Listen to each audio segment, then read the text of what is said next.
नमस्कार, योग आरोग्य चैनल में आप सबका स्वागत है। उम्मीद करती हूँ आप सभी अच्छे होंगे। फ्रेंड्स, आप देख रहे हैं ये गंगा जी का किनारा है। आसपास भी कितना अच्छा व्यू है। मुझे यहाँ बैठकर बहुत अच्छा लग रहा है, आपको भी अच्छा लग रहा होगा तो देखकर। योग के जो टेक्स्ट हैं, हमारे जो ग्रंथ हैं, उनमें हमें पढ़ाया जाता है कि योग करने के कुछ नियम बताए गए हैं। उन नियम में से एक नियम है, हमें योग का अभ्यास ऐसे स्थान पर करना चाहिए जहाँ पर ज़्यादा भीड़ भाड़ ना हो और वहाँ पर पानी की सुविधा हो और जैसे जंगली जानवरों का कोई डर ना हो। हमें एकांत स्थान में योग का अभ्यास करना चाहिए। इसके पीछे क्या रीज़न है? इसके पीछे जो मैंने फील किया है, जो मैंने देखा है, उसके पीछे यही रीज़न है कि अगर हम कहीं भीड़ भाड़ वाली जगह पर योग का अभ्यास करते हैं तो वहाँ पर हम अपने आप पर कंसंट्रेट नहीं कर पाते हैं और हमारे आसपास बहुत ही शोर शराबा होता है। एयर भी इतनी अच्छी नहीं होती है, पॉल्यूटेड एयर होती है। आप कहीं मेट्रो सिटीज़ में रहते हैं, वहाँ पर बहुत ज़्यादा पॉपुलेशन भी बहुत ज़्यादा है, भीड़ भाड़ वाले एरिए हैं। इन सब के चलते पॉल्यूशन भी बहुत ज़्यादा होता है।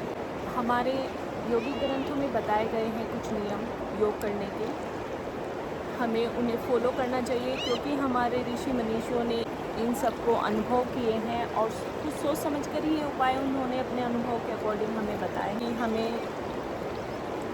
इन नियमों का पालन क्यों करना चाहिए। जैसे हम नियम जैसे इनमें से एक नियम है कि हमें योग का अभ्यास खुले स्थानों में करना चाहिए और ऐसे स्थानों पर करना चाहिए जहाँ पर ज़्यादा भीड़ भाड़ नहीं है। इसके पीछे क्या रीज़न है? इसके पीछे अगर हम रीज़न जानना चाहेंगे तो यही है कि अगर हम ज़्यादा भीड़ भाड़ वाली जगह पर योग का अभ्यास करते हैं, सबसे पहले होता है कि योग में सबसे ज़्यादा ब्रीदिंग पर फोकस किया गया है, ज़्यादा श्वास पर ध्यान दिया गया है कि हमें योग का अभ्यास करते समय हमारा फोकस हमारी श्वासों के ऊपर होना चाहिए। ऐसा क्यों है? क्योंकि श्वासें ही हमारा जीवन है और श्वासें भी हम कैसी ले रहे हैं, हमारे आसपास का एनवायरनमेंट कैसा है, इसके लिए हमें अच्छी जगह पर योग का अभ्यास करना चाहिए जहाँ पर ग्रीनरी ज़्यादा हो। अगर हम प्रकृति के बीच में रहकर योग का अभ्यास करते हैं तो हमें बहुत ज़्यादा इसका बेनिफिट मिलता है। यही कारण था कि हमारे जो ऋषि मनीषी थे, वे योग साधना जंगलों में जाकर ही क्यों करते थे?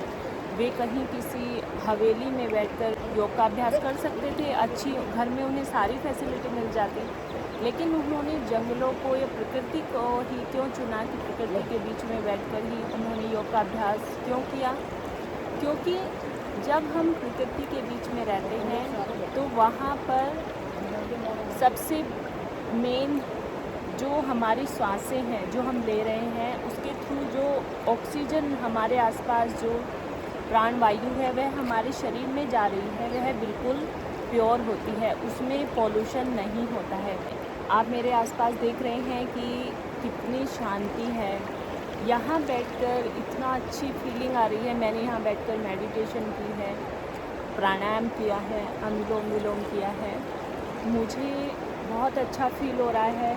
और मैंने एक जो चीज़ यहाँ पर अनुभव की है, मैं आपको अपने एक्सपीरियंस शेयर करूँगी कि यहाँ बैठने के बाद हमारे माइंड में जो थॉट्स एक के बाद एक जो हमारे माइंड में थॉट्स आते रहते हैं, वो थॉट्स आना बंद हो जाते हैं। हम प्रकृति में इतना खो जाते हैं कि हमारे माइंड में विचारों का आना ही बंद हो जाता है और जिसके मन में विचार आने बंद हो जाएं, समझ लीजिए कि दुखों की जो जड़ है वह ख़त्म हो जाती है। इसलिए फ्रेंड्स, आपको जब भी मौका मिले आप अपने बिज़ी शेड्यूल में से टाइम निकालिए, प्रकृति के पास में जाने की कोशिश कीजिए। इसको विदेशों में अलग अलग नाम दिए जा रहे हैं, जैसे इकोथेरेपी, फॉरेस्ट बाथ,